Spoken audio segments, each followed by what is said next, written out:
Hello everyone, welcome to our YouTube channel AMS Academy and I am Aishwarya Gupta, the Maths faculty. और आज हम पढ़ने जा रहे हैं चैप्टर मैट्रिक्स जो कि क्लास 12th का बहुत इंपॉर्टेंट चैप्टर है और IIT JEE में भी इसके काफी क्वेश्चंस देखने को मिल जाते हैं। तो चलिए स्टार्ट करते हैं अपने बेसिक रूल W H के साथ। What, why and how। What is matrix? Matrix क्या है? Why? Why do we study matrix? And how? How do we apply it? तो start करेंगे what के साथ. What is matrix? In simple words, a representation of numbers and functions in an ordered rectangular array is known as matrix. Matrix क्या है? किन्हीं भी functions को या फिर numbers को एक rectangular array की form में represent करना ही matrix कहलाता है. For example, if I say 1, 2, 3, 4, 5, 6, अब ये नंबर्स किसी भी रेस्पेक्ट में हो सकते हैं या फिर हम बात करें फंक्शंस की then x plus 1, x square, 2, cos x, sin x, tan x. These are what? This is the representation of function in the matrix form. Matrix को हम इस टाइप के ब्रैकेट से डिनोट करते हैं. अब इसको हमने नंबर्स को हम किस फॉर्म में लिखते हैं, किस रिस्पेक्ट में लिखते हैं, उसको समझने के लिए आप एक एग्जांपल लेते हैं. Let Seema has 2 pens and 6 pencils. Let Seema has 2 pens and 6 pencils. तो अगर इसको हमें मैट्रिक्स की फॉर्म में लिखना हो तो हम इसको ऐसे लिख सकते हैं. In which this row represents Seema and these 2 columns represent what? Pens and pencils. अगर हम बात करें आगे कि Reema has 8 pens and 9 pencils और नीमा has 7 pens and 5 pencils. So this is what हमने क्या किया, हमने रीमा, नीमा और सीमा की क्या क्या पेन्स और पेंसिल्स के नंबर्स हैं उसको हमने इस फॉर्म में लिख लिया. और अगर इस फॉर्म को हम इन ब्रैकेट से रिप्रेजेंट कर दें तो ये क्या बन जाएगी, एक matrix which shows the numbers of pens and pencils which is Seema, Reema and Neema is having. So this is the matrix representation of numbers. इस तरह से हम क्या बना लेते हैं, मैट्रिक्स. हम मैट्रिक्स को यूज क्यों करते हैं, क्योंकि ये लीनियर इक्वेशंस को, बहुत कॉम्प्लेक्स लीनियर इक्वेशंस को भी इजीली सॉल्व करने में बहुत हेल्पफुल होता है. अगर हम बात करें why की, why do we use matrix? तो मैट्रिक्स का एप्लीकेशन ना कि सिर्फ मैथ्स और साइंस बल्कि जेनेटिक्स, सोशियोलॉजी, साइकोलॉजी, इन सारे ही फील्ड्स में है. ये मैट्रिक्स एक ऐसा मैथमेटिकल टूल है जो कि बहुत सारी फील्ड्स में यूजफुल है. इसे क्रिप्टोग्राफी में भी बहुत यूज किया जाता है, कंप्यूटर्स में भी इसके प्रोग्राम्स आपको देखने को मिलेंगे. और इसी के साथ बजटिंग, सेल्स प्रोजेक्शन में भी ये बहुत यूजफुल होता है मैट्रिक्स का यूज करना, क्योंकि ये बहुत कॉम्प्लिकेटेड या बहुत ही कॉम्प्लेक्स सिचुएशन या फिर इक्वेशन को बहुत इजीली सॉल्व करने में यूजफुल रहता है. Now we will study about how. हम कैसे मैट्रिक्स को पढ़ेंगे और कैसे उसको अप्लाई करेंगे वो हम अब पढ़ने जा रहे हैं. तो चलिए स्टार्ट करते हैं. सबसे पहले तो मैट्रिक्स को अच्छे से जान लेते हैं कि मैट्रिक्स में क्या रोज होते हैं, कितने कॉलम्स होते हैं, कैसे ऑर्डर होता है मैट्रिक्स का. तो स्टार्ट करते हैं फर्स्ट ऑर्डर ऑफ मैट्रिक्स के साथ. Order of matrix. For example there is a matrix जिसका फर्स्ट एलिमेंट हम क्या लिखते हैं, A11. A11 is what, the element of first row and first column. यहाँ पर ये जो 1 और 1 है ये रिप्रेजेंट करते हैं रो और कॉलम को. और हम किसी भी मैट्रिक्स के जनरल एलिमेंट को क्या बोलते हैं, Aij, in which I represent कि वो किस रो में है and J represent that the element is in which column. So this is what A11. क्यों, क्योंकि फर्स्ट रो है और फर्स्ट कॉलम है. तो बताइए कि जो सेकंड एलिमेंट हम यहाँ पर लिखेंगे इसको क्या लिख सकते हैं, A12, क्योंकि क्या है, ये फर्स्ट रो है और सेकंड कॉलम है. Now the horizontal lines represent rows and the vertical lines represent columns. जो हॉरिजॉन्टल लाइंस होती है उन्हें हम रोज बोलते हैं और जो वर्टिकल लाइंस है उन्हें क्या बोलते हैं हम कॉलम्स. और एलिमेंट को हम आर सी या फिर आई जे की फॉर्म में लिखते हैं यहाँ पर जनरली. क्यों? क्योंकि ये हमें बताता है कि हमारा एलिमेंट फर्स्ट रो या किस रो और किस कॉलम में है. तो अगर हम बात करें A11 तो this is in first row and first column. Now this is what A12. क्यों? क्योंकि ये क्या है, ये फर्स्ट रो में है और सेकंड कॉलम में है. या फिर अगर हम बात करें इस एलिमेंट की तो ये क्या हो जाती है दूसरी row. This is what second row. इसको क्या लिखेंगे हम A21. इसको क्या लिखेंगे हम A22 because it is in second row and second column. This is what A13 and so on. इसको let there are n number of columns. What? Let there are n number of columns. हमें नहीं पता ना इसमें कितने elements होंगे, तो हमने let कर लिया कि इसमें n कॉलम्स हैं. 1 2 3 वही कॉलम्स रिप्रेजेंट करा था. जब n कॉलम्स हैं तो लास्ट की टर्म क्या होगी A1n. Now A23, this is what A23 क्योंकि ये क्या है, ये सेकंड रो और थर्ड कॉलम में है. तो इसको हम क्या लिखेंगे A2n क्योंकि ये क्या है सेकंड रो तो है लेकिन हमें नहीं पता कि कौन से कॉलम में. अगर इसी तरह से हम यहाँ पर बात करें तो देखिए हमें ये तो पता है कि ये फर्स्ट कॉलम में है लेकिन इसके कितने रोज है ये नहीं पता. Then let rows be m. So this is what AM1. This will become what AM2 and this will become what AM3 because this is in mth row and in third column. Now if we reach up to the last element तो ये element क्या बनेगा हमारा AMN. ये element क्या बनेगा हमारा AMN क्योंकि ये लास्ट रो और लास्ट कॉलम का है. तो हमारी जो लास्ट रो थी हमने वो क्या ली है M एंड जो लास्ट कॉलम है वो क्या है हमारा N. So this is what this is AMN. This MN represents the order M into N. ये क्या रिप्रेजेंट करता है हमारा ऑर्डर M into N. यानी कि हमारा जो ऑर्डर होगा मैट्रिक्स का वो किससे रिप्रेजेंट करेंगे हम M into N where M is the number of rows and N is the number of columns. For example अगर हमारे पास कोई मैट्रिक्स है 2 3 4 5 6 7 तो इसमें रोज कितनी है 1 2 3. So this will इसका जो इस मैट्रिक्स का जो ऑर्डर होगा वो क्या होगा हमारे पास 2 into n columns sorry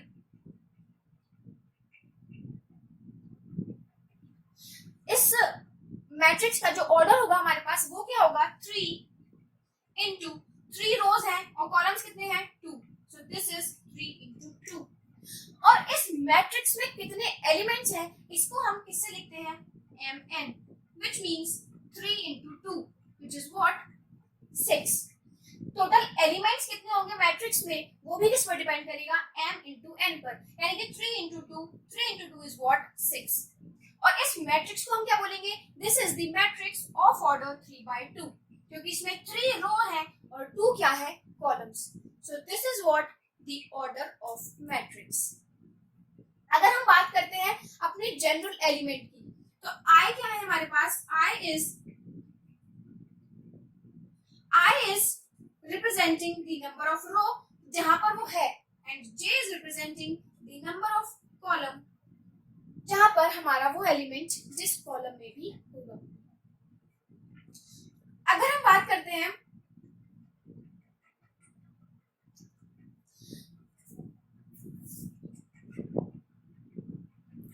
तो हम किसी भी मैट्रिक्स को इस फॉर्म में रिप्रेजेंट कर सकते हैं या फिर अगर हम मैट्रिक्स की जनरल फॉर्म की बात करें तो हम उसको क्या लिखेंगे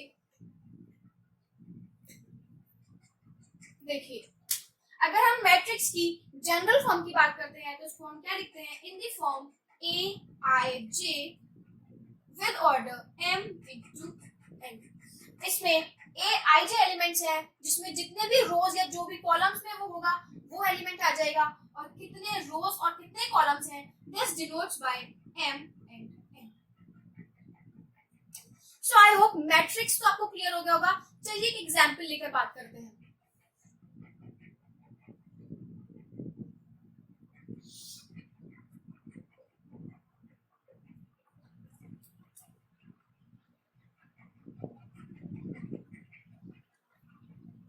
ये हमने कुछ रैंडम एलिमेंट्स ले लिए मैट्रिक्स के। अब हम बात करते हैं क्या इसके ऑर्डर के बारे में। तो बताइए इसका ऑर्डर क्या होगा। It is having 1 2 3 rows and 1 2 3। It is what 3 columns. तो इसको क्या लिख सकते हैं हम 3 by 3। This is what a 3 by 3 matrix. क्यों? क्योंकि इसमें 3 रो है और 3 कॉलम्स है। अगर हम इसकी बात करते हैं एलिमेंट्स के बारे में, तो इसको हम क्या एलिमेंट लिखेंगे a11 first row and first column.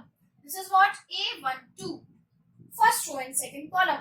This is what a13 first row and third column.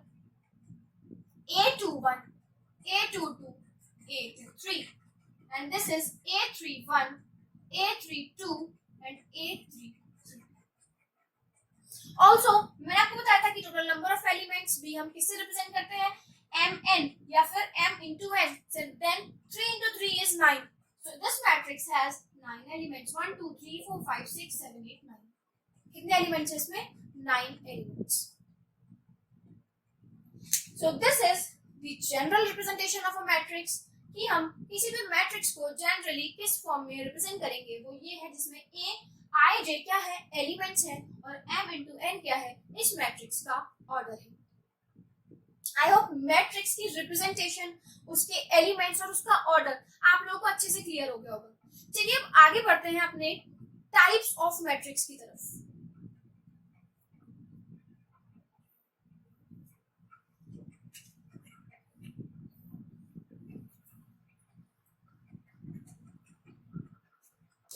Now we will talk about types of matrix.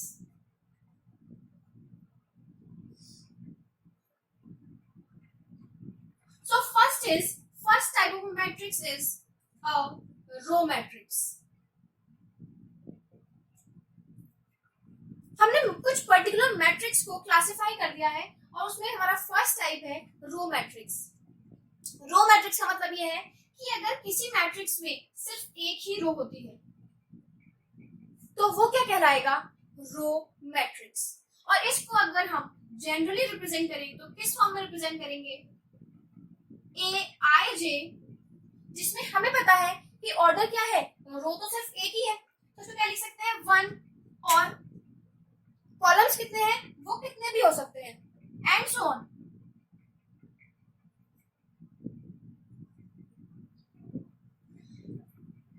तो इसमें टोटल जो इसका ऑर्डर हो जाएगा हमारे पास वो क्या हो जाएगा 1 into n, क्योंकि हमने n नंबर ऑफ कॉलम्स लिए। कॉलम्स हमें नहीं पता लेकिन हमें ये पता है कि रो मैट्रिक्स में क्या होती है सिर्फ एक रो होती है। तो इसको कैसे रिप्रेजेंट करेंगे a is equals to aij 1 into n with order 1 into n।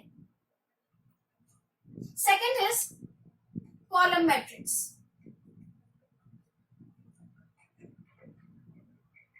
Column matrix क्या है, जिस मैट्रिक्स में सिर्फ एक कॉलम हो वो क्या कहलाएगी कॉलम मैट्रिक्स।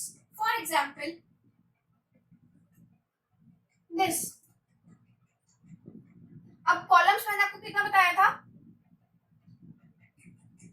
रोज तो इसमें कितनी हो सकती है हमारी m नंबर ऑफ रोज हो सकती है और हमारे पास जो कॉलम है वो क्या है सिर्फ एक। तो इसका जो ऑर्डर होगा वो क्या होगा हमारे पास m 1, क्योंकि कॉलम क्या है एक है और रोज m हो सकती है because m represent number of rows and n represent number of columns। So in general form it will be written as aij with m into 1 order। Order क्या है इसका m into 1 और m ही हमारे पास elements होंगे। क्यों? क्योंकि जितने elements हैं वही उसका ऑर्डर आ रहा है क्योंकि हम m into 1 कर रहे हैं। तो हमारे पास m ही एलिमेंट्स होंगे और यहाँ पर n ही एलिमेंट्स होंगे matrix. Now let's move on to another type of matrix, which is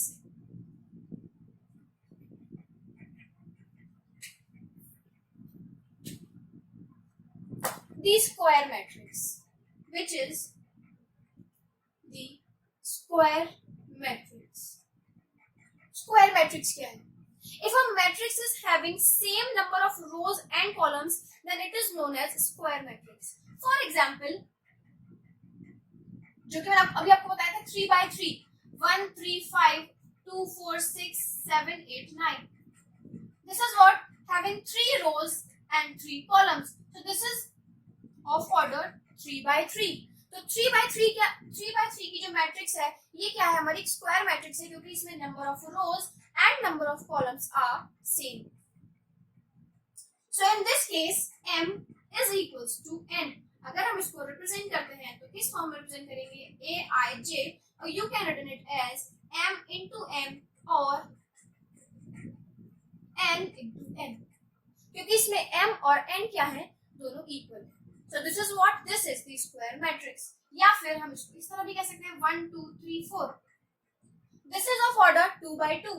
There are 2 rows and 2 columns. So it is also a square matrix. ये भी क्या है? ये भी एक square matrix है. Now let's move on to another type of matrix, which is diagonal matrix.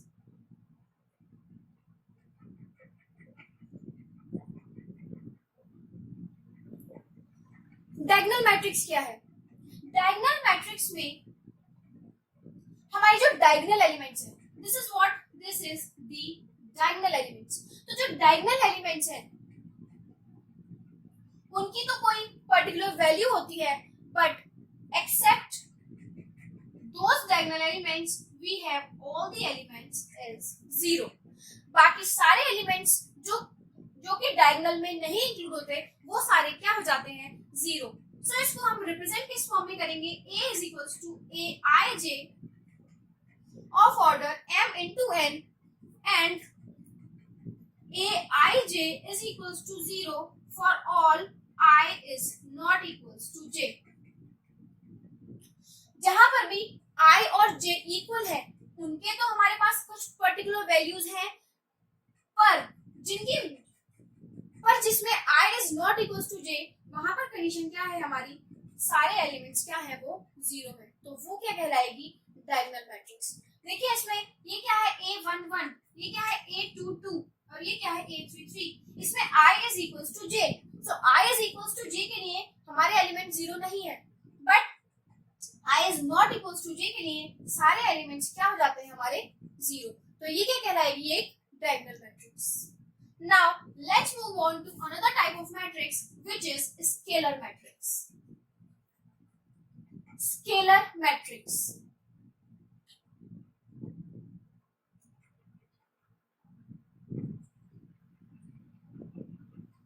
It is same as diagonal matrix, but in scalar matrix all the diagonal elements are same. For example, 2 2 2 and the rest of them are zeros. इसमें क्या है? इसमें diagonal elements क्या होंगे? Same होंगे और जो बाकी बचे हुए एलिमेंट्स हैं वो क्या हो जाते हैं 0. सो इसको हम मैथमेटिकली कैसे रिप्रेजेंट करेंगे? Matrix A containing element A I j with order m into n in which A I j is equals to 0 for I is not equals to j and a I j is equals to scalar, any scalar. It can be written as k k k. Any scalar a I j is equals to any scalar for all I is equals to j. यानी कि diagonal elements के लिए जो सारे ही elements हैं वो same होंगे और वो एलिमेंट्स जो कि I is not equals to j की कंडीशन सेटिस्फाई कर रहे हैं वो सारे एलिमेंट्स क्या हो जाएंगे 0. So this is what the scalar matrix is. Now, the sixth type of matrix is identity matrix, which is very important. Identity matrix. In this matrix, all the diagonal elements of a matrix is 1.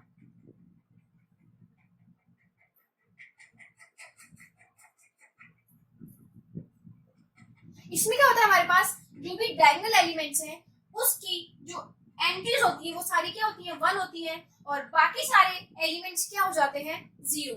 So it will be represented as aij of order m into n, in which aij is equals to 0 for all I is not equals to j, and aij is equal to 1 for all I is equals to j. यानी कि वो सारे ही diagonal elements a11, a22, a33 क्या हो जाएंगे, 1 हो जाएंगे, और बाकी सारे एलिमेंट्स क्या हो जाएंगे हमारे, 0. This is what an identity matrix is. Now let's move on to another type of matrix, which is zero matrix.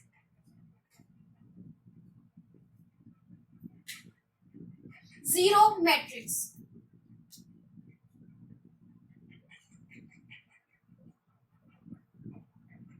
और जैसा कि इससे हमें पता लग रहा है, जीरो मैट्रिक्स में क्या होता है, मैट्रिक्स के सारे ही एलिमेंट्स क्या क्या हो जाते हैं, 0.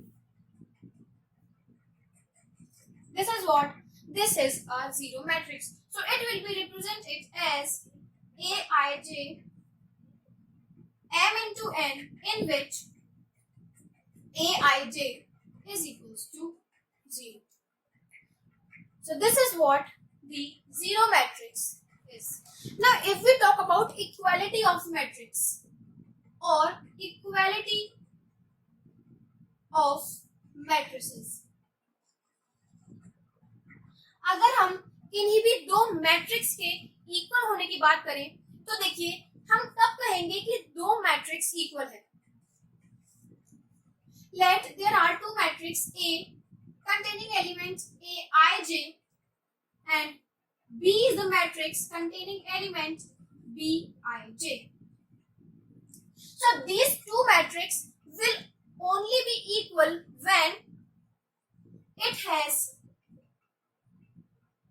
same order. दोनों के ऑर्डर कैसे होने चाहिए, सेम होने चाहिए. फर्स्ट ऑफ ऑल दोनों ही मैट्रिक्स के जो ऑर्डर है वो कैसे होने चाहिए, सेम होने चाहिए. And secondly every element of A, every element of matrix A must be equal to its corresponding element of matrix B. For example, 2, 3, 1, 0 A is a matrix and B is a matrix 3, 2, 1, 0. तो क्या ये दो matrix equal है, नहीं, ये दोनों matrix equal नहीं है क्योंकि इसके जो कॉरेस्पॉन्डिंग एलिमेंट्स है वो क्या है, डिफरेंट. सो 2 और यहाँ पर क्या है, 3, तो ये इक्वल मैट्रिक्स नहीं है. क्यों, क्योंकि इसके जो कॉरेस्पॉन्डिंग एलिमेंट है यहाँ पर a11 is not equals to यहाँ पर a11.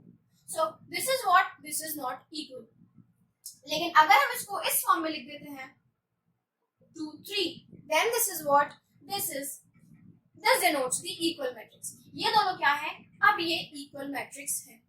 So every element of matrix A must be equal to its corresponding elements of matrix B. So this is what this is the equality of matrix. Next class में हम matrix को continue करेंगे. अभी के लिए इतना ही.